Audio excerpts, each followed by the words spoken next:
Hey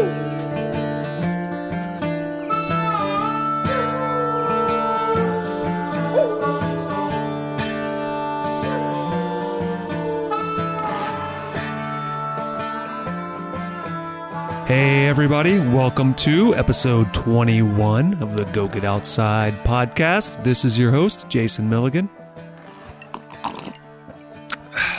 I'm here in my living room having a celebratory whiskey in honor of the 21st episode of this podcast. That's right, we are now legal. We are 21.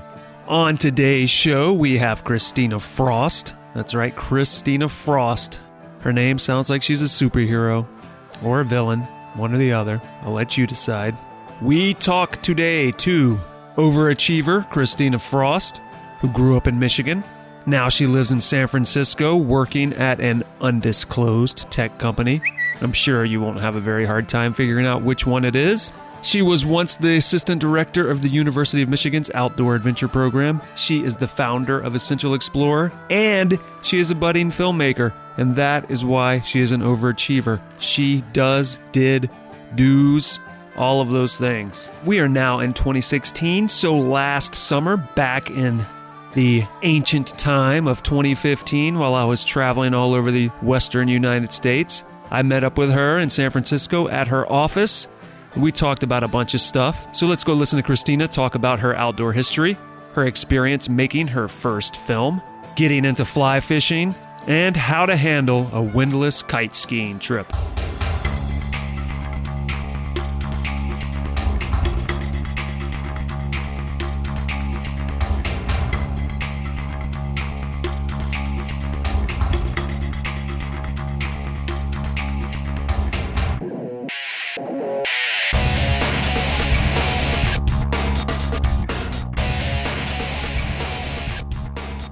I'm Kristina Frost. I just started getting into filmmaking because I'm inspired by getting more people outside and showing them that these sports that look very unattainable are indeed actually very approachable. I've decided I'm going to make films, and then I'm going to actually build a website that provides a community so people can find each other, go outside together, and connect online, and then also learn the essential skills you need for any given sport that we will be supporting. But I have a day job. I work as a product designer in a tech company. The past year has been a culmination of many light bulbs going on in my head. I'm going to make these films. They're going to inspire people, and instead of watching the film and being like, oh, that was really nice, I wish I could do that, you get the feeling of, fuck yeah, that was awesome. And I'm gonna go to that website and I'm gonna go sign up for a fly fishing class because I can, because why not? It's right there in front of my face. And so that's me. Let's go back a little bit then. So you mentioned fly fishing. I know you're also a hiker. So what kind of outdoor stuff are you into? A lot. So that's the funny thing, because I always have a problem because my friends are like, so you're into camping now? I'm like, yeah, I'm into camping. I'm also into surfing. I like road biking. Are you one of those that's into it just long enough to buy the gear so that you can fill your closet with thousands of dollars of gear and then move on to the next one? So my closet is pretty full, but the thing is, it's kind of like a cycle for me. I always come back to it. So I took a long time off from camping, and I was like, am I ever going to go back into this? I don't know. But right now I'm in a camping phase. Been leading a lot of informal trips with friends, just hey, I'm going to go up to Mount Lassen. Who wants to come? Here's the plan. What will you eat? What won't you eat? All right, I'll see you up there. Well, the good thing about camping is you can mix it in with any of the others. It's true. Camping's often an integral part of, hey, if we're going to go out and do this one thing 4 hours away, we may as well camp while we're there. Yeah, I definitely have a fair amount of gear. I don't know, when I get really into something, and I figured this out in high school, I can become really obsessed with something and fixated. And I really got into running, cross-country running, long-distance type of running. And I got to the point of oh, I have to go to bed at this time, and I have to eat this way, and I can't see my friends. And then at the end, it's wait, why am I doing this? So you're saying that you're OCD? Is that what you're saying? I'm totally OCD. But I try to be more balanced. That's why I like dabbling in sports instead of being really good at one, because I find if I'm just really good at one, I'm not having any fun. And for me, the whole point of doing that to begin with was because I enjoyed it. So you're a generalist. I'm a big fan of being a generalist, and I think a lot of my mission for Essential Explorer, the program I'm working on is all about owning that. Like, it's okay to be a generalist and like just try a bunch of stuff, and then, you know, if there's something that you're like, this is awesome, I need to do this more, then you go that route. And I think a lot of people are scared to just try a bunch of things because they're afraid of failing. They're afraid of not being good at it or picking it up right away. It's interesting you should say that, because I have a friend who we've tried to get to go with the surfing and other things before. This is a statement he made. He said, well, I want to go surfing, but first I want to get really good at it. And it's like, well, how do you get good at something that you don't do? It's like the way you get good at surfing is you go surfing. Exactly. Yeah, that's interesting. You say that because I kind of did a lot of bodyboarding and surfing last year. Yeah, I'm still pretty bad at it. But I started to convince some of my friends to come with me, and there'd be days where like, oh, I just can't get up on the board. And I'm like, look, you just gotta like fall a lot. Put yourself out there and just fall. And then eventually, like after like the 5th fall, you're gonna stand, and then you're gonna stand, and you're gonna stand. And I think you're right. We need to show people, like, maybe not show people, but whatever the word is, convince people just to go out there and try it. Don't worry about being good at it. Yeah, just try and be on the water and like be out there and just have fun. I think it's often an ego thing, and not an ego thing in a necessarily negative way, but that ego perspective where people are scared to look bad or dumb or incompetent. I get that, because that's kind of why I got turned off from team sports as a kid, because you'd be in PE class or something, and those other kids, there are other kids who are so into this basketball game in 6th grade PE class, as if it's the most important thing in the world, that they ruin it for everyone else who isn't good at it. And I think a lot of people worry that the same thing's going to happen to them if they go try these things. I don't find that people are usually judging you that way. Yeah. I can't really speak per se to the masculine side of things. I've been starting to lead trips with just women only, and it's a big difference. Most women don't have that big of egos, I would say. I mean, we have egos. I mean, I just went go-kart racing, and I made sure I was in the top 5 because I had to represent. But at the same time, I think there's something really special when you...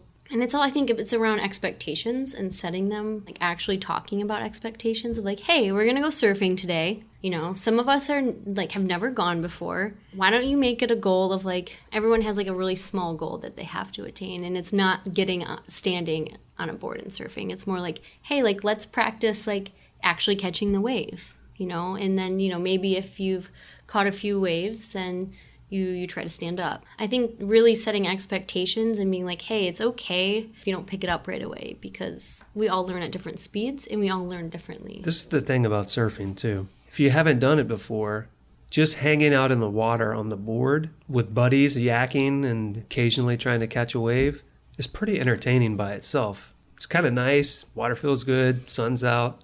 So even if you don't catch anything, you're still probably going to enjoy yourself. I definitely agree with you. Sometimes I just go out in there and out in the water and I don't catch waves because I'm just like, I just want to sit here and float and like enjoy a good conversation. And or you might show up and there are no waves. Or sometimes there are no waves. It's kind of rough in the summer here in Pacifica and San Francisco. So I've been kind of jaded. So let's rewind all the way back. When you were a kid, whatever. How'd you start getting into these things? Where'd you grow up? So I think a lot of my formative years where I learned about the outdoors was when I was 9, I moved to a small town called Estro Beach. It's actually a beach association in a very small town called Newport, which is just outside of Monroe, close to Toledo, Ohio. Everyone knows Toledo, Ohio for some reason. So I'm from Michigan, small beach town right on Lake Erie. One of the Great Lakes. Warm water. Warm water, yes. I mean, when it's summer. So it was fantastic. Literally, my backyard was Lake Erie. Like, I only stayed in my swimsuit, like, in the summer. There wasn't really, like, actual clothes. You'd maybe put clothes on, like, on top of your swimsuit. But we were always, like, walking as far as we possibly could on the shoreline. And, like, not everything is a beach. You have to, like, walk on people's property and, like, trespass and we would do that kind of stuff. And then we'd go to the beaches and, like, fall asleep and, like, get sunburned and then go swimming and be on a jet ski and be on a boat. So a lot of my time was spent in and on and around water, all 4 seasons. So for the summer, it was obviously being in the water or on a boat, some sort of watercraft. In the winter, you know, we were usually ice skating. I'm terrified of hockey pucks, so I would just watch hockey. but loved ice skating. Wait, you're terrified of hockey I'm pucks? really bad with hand-eye coordination and anything of like, I don't know. But it's not like a... Flying pucks. You don't have like some sort of insane phobia Not of an hockey insane. pucks, I right? just Like you don't prefer... fall asleep and have nightmares about Okay. hockey pucks. It's not like Attack of the Killer Tomatoes with hockey pucks or anything like that? I just prefer not to play hockey because I know I will get hurt by a puck or I will hurt someone else because I have terrible aim. But yeah, I spent a lot of time snowmobiling. We would go up to like northern Michigan on the trails, and it was beautiful and peaceful, besides the roaring of your sled. But it was still really nice. So you probably have a pretty strong threshold against cold. Used to until I moved to California. I'm a big wuss now. It's quite bad. Well, you're in San Francisco, though. If you moved even further south, you'd probably be pretty tough. I don't know. I think I'd melt. Like, I can't handle any extreme temperatures now. It's really sad. I went to, like, Vancouver a few weeks ago, and I was like, oh, my God, it's so hot. I think I might die. And then when I was in Banff, like, last fall, it was freezing. I had to wear, like, 3 layers of clothes, and it was, like, not that. It was, like, 20 degrees. It was embarrassing. So I'm definitely, like, I have the California body now for weather. It's sad. But yes, I used to have a really good tolerance. I could go in like just running tights and like, like a long sleeve t-shirt for a run in 10-degree Fahrenheit weather and be fine. And a hat. You want a hat. Well, that's very important. Yeah. Gloves, it's too hot for gloves, personally. So you grew up in Michigan, playing around in cold water, cold snow, lots and lots of water. The water's warm compared to the ocean. Pacific Ocean, I should say. But probably not compared to the Atlantic, right? I don't know. I've never really swam in what people quantify as warm water, which is probably a good thing. So if you go into the Gulf of Mexico, you're looking at 70, 80 degree that sounds really warm. It's like bath water. Like when I first learned, I didn't learn how to surf first. I just got myself a boogie board and taught myself how to catch waves that way. I couldn't afford a wetsuit at the time, and so I just went without a wetsuit here in the Pacific Ocean, and people thought I was insane. But I was like, what are you talking about? This is warm. This is our bath water in Michigan. But now it is kind of cold, like now. So yes, water, lots of water, heat, cold. When did you leave Michigan? I left Michigan in June 2010. I moved. Oh, so you were there most of your life. I was born and raised in Michigan. My family's from Michigan. Most of my family are in the same place. Not many of my family members have a college education. There's just a handful of us. So while I had that exposure to being near, one of the Great Lakes and being outside, I never really learned anything about non-motorized sports and hiking and backpacking and stuff like that until college. None of my family was like, let's go for a hike. That wasn't a thing until my aunt married my uncle. And he was really into multi-day canoe trips and like hiking and volunteering at the nature center to like help injured animals. And I was like, oh, this is kind of cool. And I was probably about 17 at the time. And I was like, can I go on your canoe trip sometime? And he's like, you'll never survive. And I was like, challenge accepted. And clearly you survived. Oh, well, I didn't get to go on that trip actually. But I was like, I'm going to show this man that I can handle his trips. In college, I signed up for a 3-week field sketching class. We had to like actually sketch like and paint the landscape we saw and animals. We did that through going on backpacking trips and canoe trips and doing like trail work for the National Park Service down in Big Bend National Park in Texas. That was really a big pivot point for me. I had never been backpacking for one. It was absolutely miserable because when you're in college, you can't afford nice things. And so I'm a size small woman's backpacking frame, and I was using a men's external extra large backpack. Oh, it was an external frame pack? And it was extra large. It was so big and did not fit me. Probably really heavy. It was very heavy. We had to carry all of our water as well. So that was, I think, 6 liters of water each person, plus everything we had. Yeah, we didn't do so well. We didn't pack enough food. That was not my fault. That was my professor's fault. But you survived. I survived. And the thing that I remember the most was we didn't sleep in a tent. And that was the first time I'd ever slept outside, not in a tent. I was terrified because of scorpions. And I just remember I was like, I have never seen this many stars before. This is what the night sky is supposed to look like. This is amazing. And I remember I saw 5 shooting stars that night. And I'm like, this happens every night. This is a thing. Like, people need to see this. Well, especially now with satellites. You see shooting stars. They were real constantly. shooting stars. They were not, we could tell satellites versus. Oh, yeah. There are definitely lots of shooting stars also, but then also you add the satellites in, it's just nonstop things flying through the sky. So I had that moment of like, wow, if I had the right gear, this wouldn't be miserable, and I think I'd like this. And then we did the same thing. We had a canoe trip, and it rained the whole time, and it was completely miserable. But we made the best of it. Yeah, so that 3-week class just really changed my life, and I had met someone at a leadership seminar right before school ended that summer, and he's like, yeah, I'm going to work at Outdoor Adventures. It's the program at University of Michigan. It's amazing. And so I remembered after my 3-week trip in Texas, I'm like, I need to work at Outdoor Adventures. I think I want to work there. I had obviously no skills. You know, they interviewed me. They gave me a job as HR. So basically, I just like onboarded people and made sure their paperwork was filled out. But eventually, what you could do there was be a part of their trip leader training program. Every Thursday night, you would have a skills class. It was either soft skills or hard skills. And so you'd talk about like how to deal like with groups, or how to operate a backpacking stove, or like how to read a map and compass. So how did they break down what was a hard skill and what was a soft skill? So a hard skill is anything that you're interacting with objects. So you have to read the map and deal with the compass, or you have to build a fire, or you have to like learn how to allocate enough food for your group. So that's all hard skills. Soft skills is all about interpersonal skills. Like if you're having conflict in your group between, a few people, or like trying to make decisions if someone's injured, like what do you do? How do you have a conversation with someone who's feeling sad? That's like the psychology of things. So one was kind of more the physical, the knowledge of the physical aspects, and the other was the emotional and psychological aspects. Okay, yeah. That makes sense. Did that for a semester, and then we had kind of like a capstone trip where all of the trip leaders who qualified would go out and put their skills to the test. Man, it was really cold because it was like 0 degrees. It was like a mix. It was like, if it wasn't raining, it was snowing, and if it wasn't snowing, it was raining. It was like one of those weekends.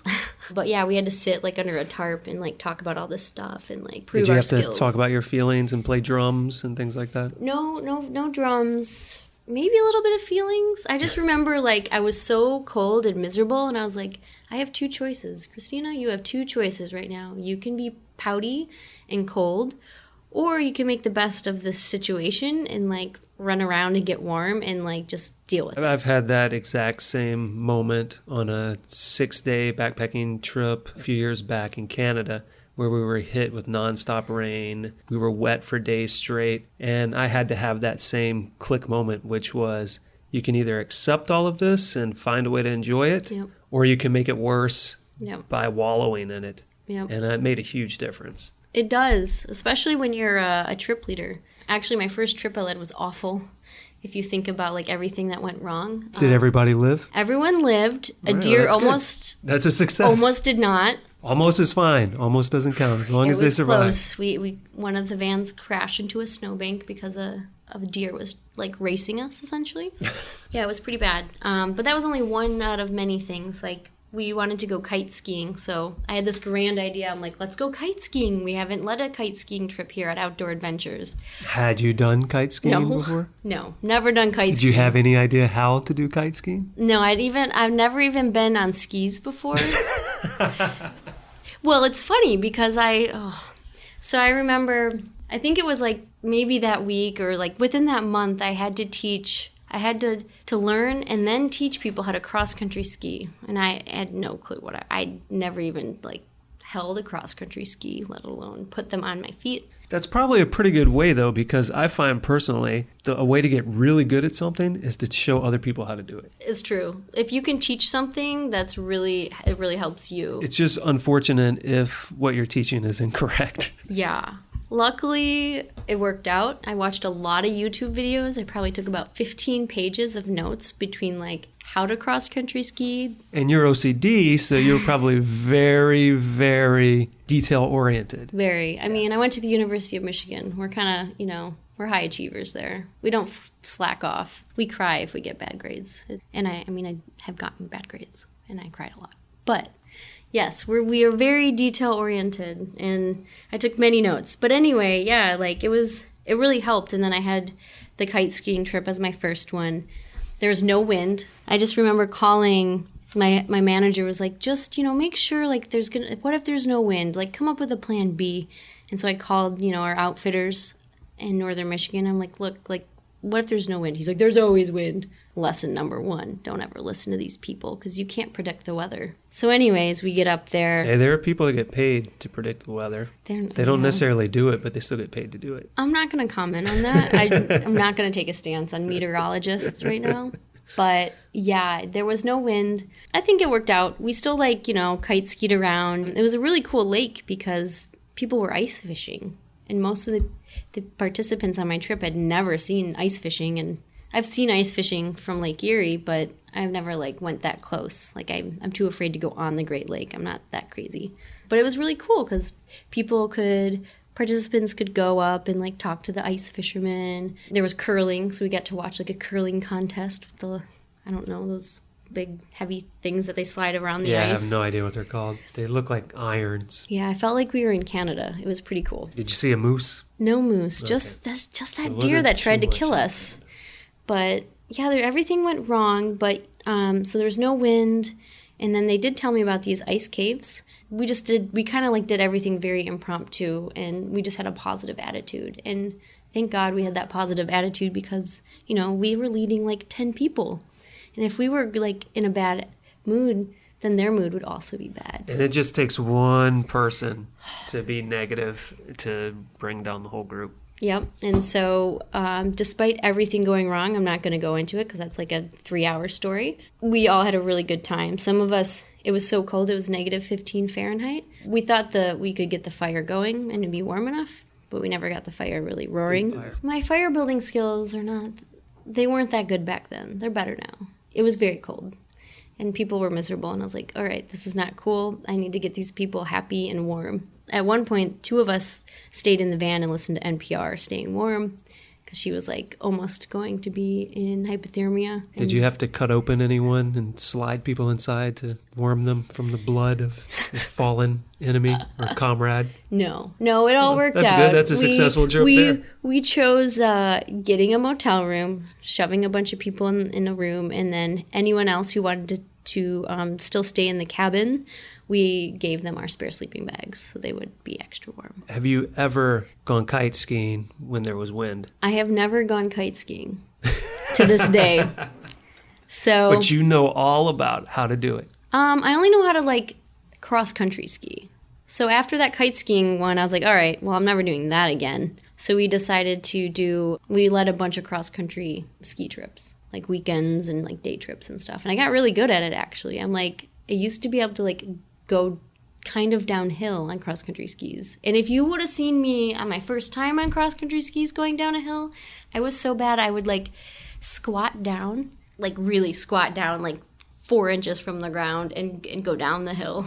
It was so bad. It was amazing. I can't make fun of you because I'm a terrible skier, and I don't even know what I look like when I'm skiing, but I'm sure it's hilarious. It's all practice, remember. I know I've seen the kids doing the pizza wedge thing, and I try to do that sometimes, and it doesn't usually work out very well. Yeah, you don't do that in cross-country skiing. That would be a bad idea, because you don't have metal edges. You want to try to stay parallel. As you may have noticed, I've never been cross-country skiing. It's okay. So maybe I should join one of your groups, and you can take me out. Cross-country skiing gets a really bad rap, because people think it's boring, but it's actually quite fun. And quite efficient if you're wanting to do a hut-to-hut trip. Snowshoes are much slower. Oh, yeah. I'm sure you could cover a lot more ground on skis. Yeah. I had a friend that fell in a tree well, which was really funny, though. Imagine this 260-pound burly Canadian man with a 40-pound backpack on his back. Did he fall upside down? He kind of head first a little bit. Yeah, it was really, it's 10:30 at night. It was during, 2011, we had a really great snow year here in the Sierras. We had 12 feet of snow in Tahoe. That's where we were skiing. It was probably a 6-foot tree well. And a tree well is kind of where the snow builds up around the tree, and you kind of have this big drop off. And he kind of fell into the tree well. Was he scared to death? He survived. But was he really scared? I think he was more mad and frustrated at himself for not paying attention. But I don't think he was scared. Probably be pretty frightening being in a hole surrounded by collapsible snow. Yeah, he made it out though. That's good. Yeah. It's good to hear that people are surviving your trips. It's a good thing. I think we manage risk pretty well. So let's move to a topic that I think is kind of interesting because I don't know many people that do this, and I don't know that I know any women personally that do this. You're in fly fishing, correct? I try to be into fly fishing. It kind of goes with all of the sports that I do. Well, yeah. Fly fishing. How'd you get introduced to fly fishing? Well, it's going to sound really, I don't know what the word is. It's going to sound silly. One of my heroes is Yvon Chouinard, the founder of Patagonia. I own many copies of his book, Let My People Go Surfing. I give them out for free. You're the reason I've read that book, because you are a proselytizer for that book. It's a good book. I've seen some of his films. I've seen some of the work he's doing currently. He really likes fly fishing, and I know nobody who fly fishes. Like, none of my family fly fishes. No one I know. But I saw, him in his films fly fishing and in his book, and it's like, wow, I bet fly fishing's like really cool. Like, I bet it's like meditative or something because you're like in the water. One with the fish and one with the bugs. And you get to wear really cool boots. You get to wear the boots and the waders.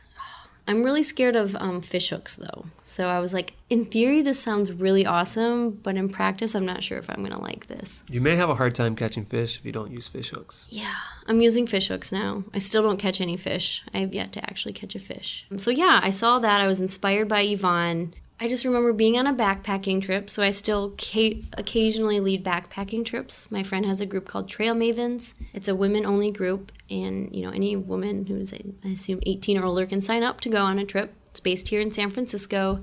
My first trip with her, I met a girl named Sarah. Sarah, her father passed away recently, a couple years ago, and we got on the topic of fly fishing.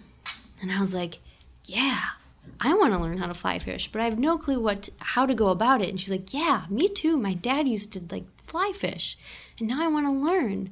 It's like, damn, I have no clue how to go about this. Then I've been affiliated with the Banff Mountain Film Festival just because I've been volunteering, and I'd learned about it when I worked at Outdoor Adventures at the University of Michigan. We used to host the Banff Mountain Film Festival World Tour. So I'd been going up there and volunteering, and I had met one of the teachers of the adventure filmmaking workshop. And so somehow I got in because he's like, you're a designer. We could use different types of creative people. And I'm like, oh, okay. And so I just remember pitch day came around for this workshop. And I was like, crap, I don't know what I'm going to pitch. Like, I know I want to make films about people trying sports that they think are not cool or unapproachable. And so I was like, okay, think, Kristina, what films are we missing in what sports are we missing in the mainstream?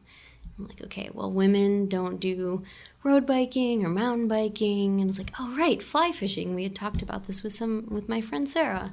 I'm going to pitch a film about, 3 women learning how to fly fish for the first time. And it actually went over really well. And still, I had never fly fished, but I was like, I'm going to pitch a film about fly fishing. So I did. That was in November.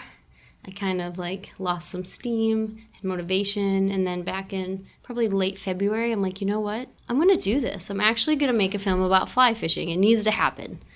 And it was, it was kind of like a motivation for me too, because I'm like, well, if I make this film, then maybe I'll actually go fly fishing. So the way that you were able to finally try fly fishing is convincing yourself to make it even more complicated by making a movie about it and having to get a bunch of people together to make it. Yeah. Well, I wanted to learn from an expert. Reached out to a friend that I'd met at the workshop. His name's Will.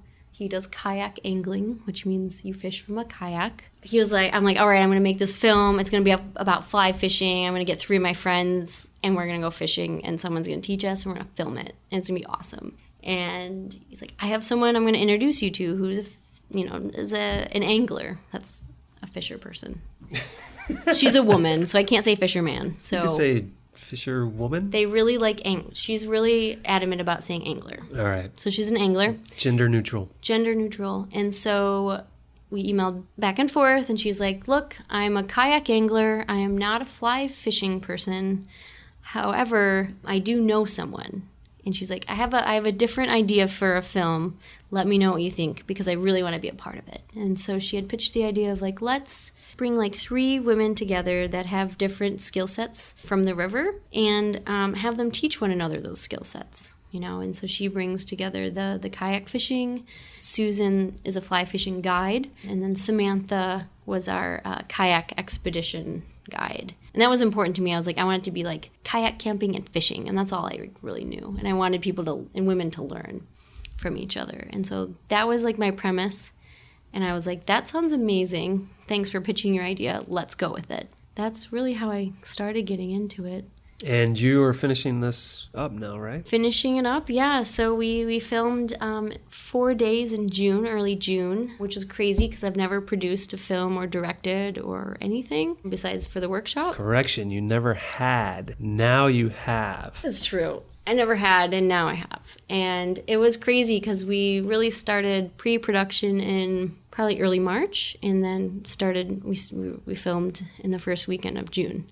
And so that's like, maybe 3 months at the most? Yeah, it is currently late July. When this goes live, it'll be later this year. Yeah. But at the time we were recording this, it is late July. It is actually, a day or two away from being August? Yep, it's July 30th. Yeah, and so it went really well. We had, people were concerned that we wouldn't have enough footage in 4 days of filming, but we actually have too much footage where we can't use a lot of it. But the good news is we want to repurpose it. We're going to be building out a website for all sports. We're starting, obviously, with fly fishing, but there'll be lots of components of little, tidbit lessons about how to hold your fly rod and, the basics of casting. But we are also making kind of like what we call a hero film. So a film that's, really inspiring and uplifting.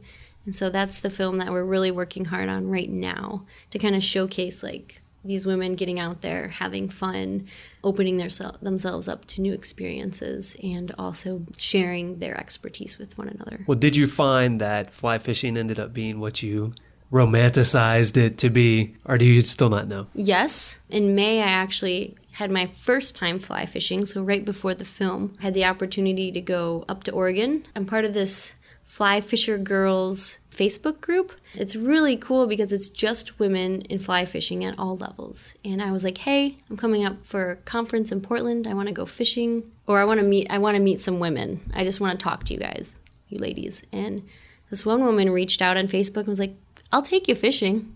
Let's go fishing. And so, how can you say no to someone who's going to teach you how to fly fish, who's a professional guide? And so I went out, and it most certainly is a fair amount of what I thought. It's a very romanticized sport. So when I went fly fishing, I was very stressed out. I was just trying to launch this company. Found out my grandma was sick back in Michigan, and I did not get a lot of sleep. I really like sleep. And so going in and learning something for the very first time with all those stressors was oh my gosh, I was in a very bad mood the first couple hours and very tired, and it was windy. My fish hook would get stuck in things. One thing that is a little less glamorous is, as a beginner, you tangle your line a lot. You have to learn patience. There's a lot of patience in fly fishing, and that was the one thing I knew there was some patience to it, but I didn't realize how much, because you could put your fly on your line, and you're like, okay, it's a red fly, put it on there. Fish don't want it. You're like, all right, I'm going to try my purple fly. The fish don't want that. So it's a lot of guesswork, looking at the bugs that are swimming around, untangling your fly. And then once I got in the groove, though, the wind died down. We found a new spot. I just remember all of a sudden it clicked. I was standing in the river in my waders. It was really powerful. You can get knocked over by this river. So you have to at least pay attention somewhat and have a good stance. And so I'm standing there. And all of a sudden, I don't have to think about my casting. I'm just doing it. And it's kind of it's like if you do yoga or some sort of meditative sport, meditation, or maybe run or bike. I got in that groove. It was just it clicked. I was in that groove and I was going. And then all of a sudden, I could hear the crickets, and I could hear the birds, and I could feel the sun on my face. And I was just looking at this giant rock wall. And that was my life at that moment, and nothing else existed. And I was like, this is powerful. To be able to melt all my worries away, this is really amazing. And I not only want it for myself, but I want other people to experience this and realize that fly fishing it's not a sport for old dudes. It's a sport for everyone. Like everyone who's willing to get out there and try it. And now I understand why people do it.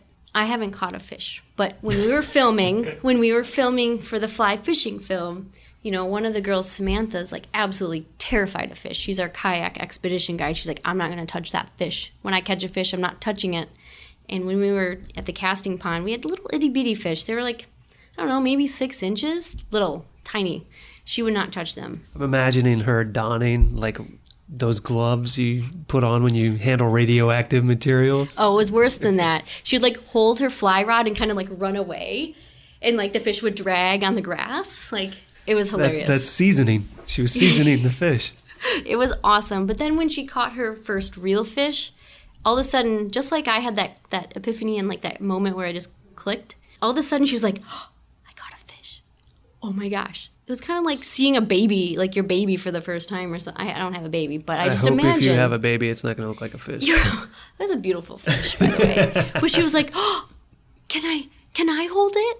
She was just like all of those worries went away, and she like didn't care that she had never held a fish before. And she's like, well, how do I hold it? And oh my gosh, she was just so excited. And like seeing that real moment was like, this is why we do this. And it's so nice now because she's had that experience, and now her and Susan, I mean, these women have never been outside together. That's what's really special about this film. They have connections, but they'd never met before. And Samantha and Susan, now they lead trips together. She leads the camping, kayaking portion, and Susan teaches everyone how to fish. And it's just really wonderful that they found that symbiotic, you know, that partnership. When are you going to have an edit completed? We're hoping to have it edited by August 12th, and we're hoping to premiere it at the Banff Mountain Film Festival.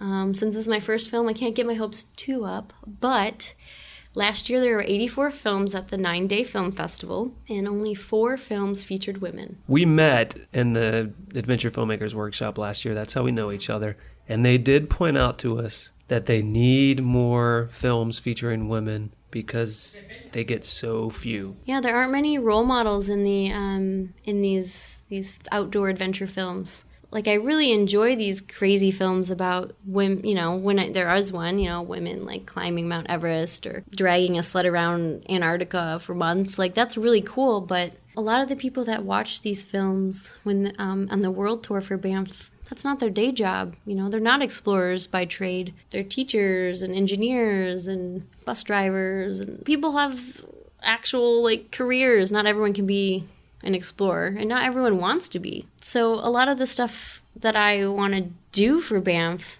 is kind of start to pivot or kind of start a niche of films that inspire our audience that isn't part of the hardcore crew. I think some people, too, probably hear, like, who cares? What does it matter if they don't have more than 4 films with women in them? What is short-sighted about that is they're not realizing that there's a whole separate perspective that we're not getting. So there are stories to be told, and there are stories that are being told, but they're all being told from one perspective. And we're missing out on a whole nother perspective. We don't even know what we're missing because we haven't seen it yet. Yeah, it's very true. I mean, it's interesting that when I say we, I mean like the Banff Mountain Film Festival, they usually skew towards stories that are very epic and very like extreme. And in reality, you don't really have to be that extreme to get those same feelings. I mean, sure, it makes a good film, but I would hope the Banff Mountain Film Festival isn't just about pushing the limits and the extremes, but also making this community feel inclusive. Because I know when I go to Banff, I mean, everyone's very nice there, but I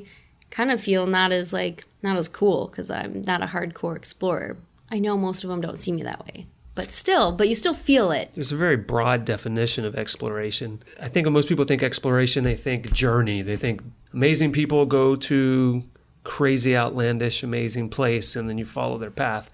But there are other types of exploration. There's internal exploration. Yep. You can watch a movie about some awesome guys doing some awesome thing, and if there isn't some sort of internal journey in there and some sort of internal exploration, you get bored really quickly. Yeah, there were some films like that. There certainly were. I was like, that's cool, but There's no struggle internally. Yeah, so I think there's plenty of opportunity to tell stories, and I think they want those stories also. Yeah. Well, it's funny because the Banff Mountain Film Festival is run by pretty much women. That is true. So, fun fact.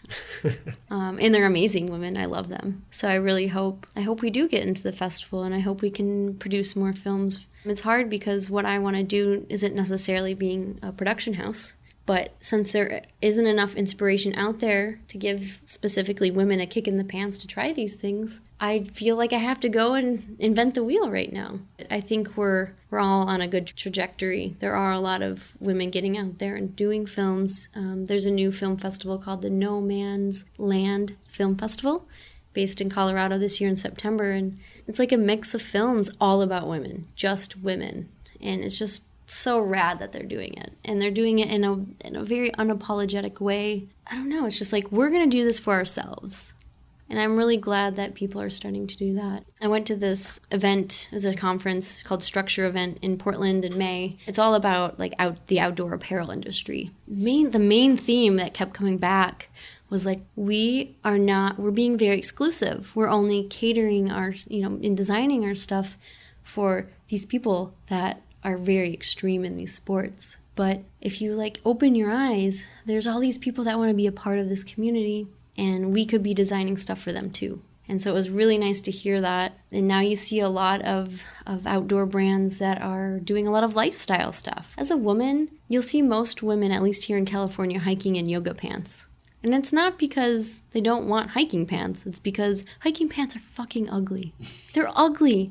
They make you look like a 40-year-old mom. Come on, you don't like the ones with the little zipper above your knees so you can remove the lower portion of your... I have unzippable pants. I do wear them, but I don't feel confident in them. I have some too, and I look like a complete dork. Yeah. But they're functional. Yeah, exactly. But there's this group of people in the world that are like, I want to feel confident, and part of that is like looking good and feeling good. And so here's an idea. Yoga pants that have a zipper above the knee so you can remove the lower portion of the leg. You'd probably sell more of them. Done. You could get a little pouch pocket on there too. Yeah, that's another thing women's clothing is missing. Pockets. Yoga pants with unzippable lower legs with pockets. That's what we need. This may be $1 million idea. Oh, billion. What are you talking about? So you said you don't just want to be a filmmaker. That's what you said earlier, but you're not. You also are part of an organization. So tell us about that. The organization I'm trying to build? Yes. Okay. Unless you're afraid to share it with the public. Oh, no. Totally open. I'm not a big fan of secrecy. Although you won't mention where we are right now. You just said that it's a tech company. Well, I don't like to brag, okay? No, it's fine. I have humble roots. No, I think for me, like, since I'm a product designer, it's all about really understanding your user. And so if you're trying to understand your user, you can't try to build something in a silo. I'm always trying to iterate on my company. I call it an initiative because people, when you say, I'm trying to build a company, they're like, you must be rich. No, I'm just bleeding out money is what I'm doing. I'm trying to build a dream that I think is really important for the rest of the world, should they want to be a part of it. Should they want to be a part of it, I need to ask them and let them know what the heck I'm doing, and so this initiative is called Essential Explorer. I haven't found like a 20-second elevator pitch for it, but our tagline... Well, you have 20 seconds right now. I know. Figure it out. Shoot. So our tagline is actually Adventure Basics for Women by Women. So you can just imagine, like, you learn all the essentials of any sport that Essential Explorer has on their website. You can watch inspirational films. You can watch educational little videos, like 30 seconds of how to hold your fly rod, how to change your bicycle tire, how to think about catching a wave, stuff like that. You have your video component, but then you also have a way to connect locally with groups that do go outside. Like I said, my friend has Trail Mavens, and she takes women out on trips. You pay $100 to $300 to go on a weekend getaway, and she provides everything, and she teaches you skills, outdoor skills. So I want to be able to help women find those nationwide and eventually worldwide. And then not only, connecting them to those programs, but also having that opportunity to meet up with other people that are trying to learn these sports. Because, as we know, practice really helps you to get better at these things if you choose to do it more. I know for me, I really got into long distance road biking, and I got lonely. I got demotivated because, I got injured. I didn't really have a group of people to hang out with on a bike. I basically had one guy friend who was willing to hang out with me. I just missed having some sort of camaraderie, a bigger group. And so I want to be able to connect women with other women who are at their same level. There are a lot of biking clubs out here in San Francisco. Biking's a big thing, but I don't want my life to be biking. But I really enjoy going for a 60-mile ride or an 80-mile ride. Maybe I'm special. There's just something great about doing that, and I'd like to share that more with other women. And I know other women want to do it. They're scared, or they don't know anyone. There's a lot of people that go out and do Soul Cycle, which is an indoor cycling class. And I'm just oh, you guys could be on a bike and learning so many skills besides exercise. You could be learning how to handle your bike and balance, and learning how to eat your Cliff Bar while riding your bike. It's hard if you're not used to a tiny little road bike. Learning traffic laws, it's really different. And then the sights you see, wildlife and the ocean and all that. So I just wanted to provide the opportunity for women to connect with other women who want to learn these things. That's what I'm doing. Hopefully we'll work with brands and, work with local outfitters to do day events too. So you can imagine a free day of learning how to fly fish, or a day hike, or maybe we do let's get together and have a camp stove potluck where we all learn how to cook on a camp stove. So I'm sure there are people who want to get involved in this. How do they contact you? Is there a website they should go to? How can they get involved with this organization you're building? Yeah, so right now we're looking for guides, outdoor educators, outfitters, brands, and also participants, the enthusiasts that want to learn these things. You can visit our website at essentialexplorer.com. We also have a pretty active Facebook page, just facebook.com/Essential Explorer. We're always posting stuff. You can also email me, info@essentialexplorer.com. But I'm always looking for people to be a part of this. This isn't for me, it's for everyone. It's really important to work together, because I feel like we're all so siloed. We all want to get more people outside, but we need to work together. And luckily I have the skill set of mass scale working in software design. So I want to bring everyone together. All right. That's probably a good place to wrap this up. So you've mentioned your website. Are there any other places people should go to keep up with you, keep up with what you're doing, find out about your film when it's ready? Just check the Facebook, check the webpage, essentialexplorer.com. We're actually going through a whole rebranding, which is really exciting, and we'll start to post a lot more about the film on there. We haven't been posting much just because we've been in production for the film, but now we're also on Instagram. We like Instagram. It's just Essential Explorer, one word. Well, I think that wraps us up. Cool. All right. Thanks for having me. Look at that, almost an hour.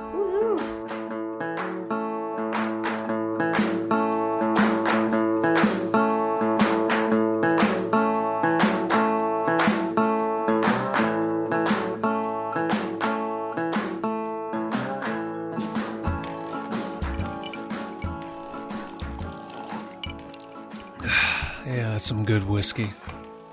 21 people, 21. Update time. You may not see Kristina's first film. That is because she has decided to give it a recut. So she is in the process of doing that now. I will let you know on a future episode when that is available to view by the public. She is also currently revamping the Essential Explorer website. So if you go there right now, all you will see is a typing cat picture. Maybe that's good enough reason to go. But if you wanted to go for all of the content, you will need to wait a little bit longer. I can also let you know about that when the site is relaunched. In the meantime, head on over to gogetoutside.com/podcast and check out the show notes for this, the 21st episode of the podcast. There you will find photos of Kristina Frost outside and a bunch of links. Links to Trail Mavens, No Man's Land Film Festival, the Essential Explorer website, where you can see that typing cat if that's what you'd really like to see. But do not worry, you can get your Essential Explorer fix at the Facebook and Instagram pages. There will also be a link to Vanchinard's Let My People Go Surfing book that Kristina wants everyone on earth to read. You don't want to let her down, do you? Go read that book. Go buy that book. If you know her, she'll probably give you a free copy. She apparently buys lots and lots and lots of copies of that book. Yvonne Chenard, you owe her. Want to get in touch with the show? Want to go have a celebratory whiskey with me somewhere? I know how you can make that happen. You can contact us. Go at butcherbirdstudios.com. I do personally respond to every single email that I receive. Today, I found a message in my spam folder and had almost deleted it. So, if you have emailed the show and not heard back from me in a timely manner, send it again. It may have gone into my spam filter. I promise you. If you email me, I will respond. But hey, you don't have to email us. You could call us. You could use a telephone machine, one of mankind's favorite devices. And how can you call us? Well, you can lift that telephone machine and use your finger and press these buttons. 818-925-0106. That's not going to reach me. That's not going to reach the rest of Butcherbird Studios. But what it will reach is the Go Get Outside Google voicemail. You'll have a whole 3 minutes to say whatever the hell you want. Maybe you just want to call us and let us listen to you drink different alcohols. That's cool. You could do that. And everybody knows what time it is now. It's the time where I beg you, plead with you, go to iTunes, Stitcher, whatever you use to consume this podcast. Subscribe, rate, review. I have a random question for all you listeners out there. For those of you who, like me, subscribe to Rock and Ice Magazine, which, by the way, if you don't know what Rock and Ice Magazine is, I would say it is the best rock climbing magazine there is, but maybe there's a better one out there who wants to sponsor the show, so I'll just say it's a fantastic rock climbing magazine. Anyone else out there who's a subscriber to Rock and Ice Magazine, send me an email, go@butcherbirdstudios.com.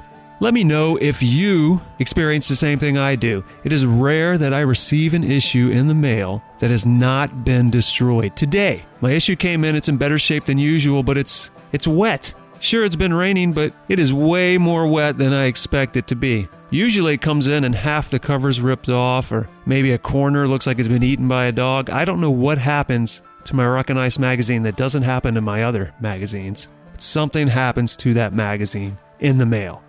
I want to know if anyone else is experiencing that. Go at butcherbirdstudios.com. Let me know. These are the important issues that will be covered by this podcast. Next week, the very last episode of the first season. That's right. Next week will be the final episode of the season. And who will be on that episode? The one, the only, Dr. Tommy Day. He's going to tell you all about cycling, fly fishing, filmmaking, photography, cyclocross, kiteboarding, and what it's like to wake up in your house with me sleeping on your couch, waiting to escort you into a wet, cold canyon with a video camera. Next week, Dr. Tommy Day.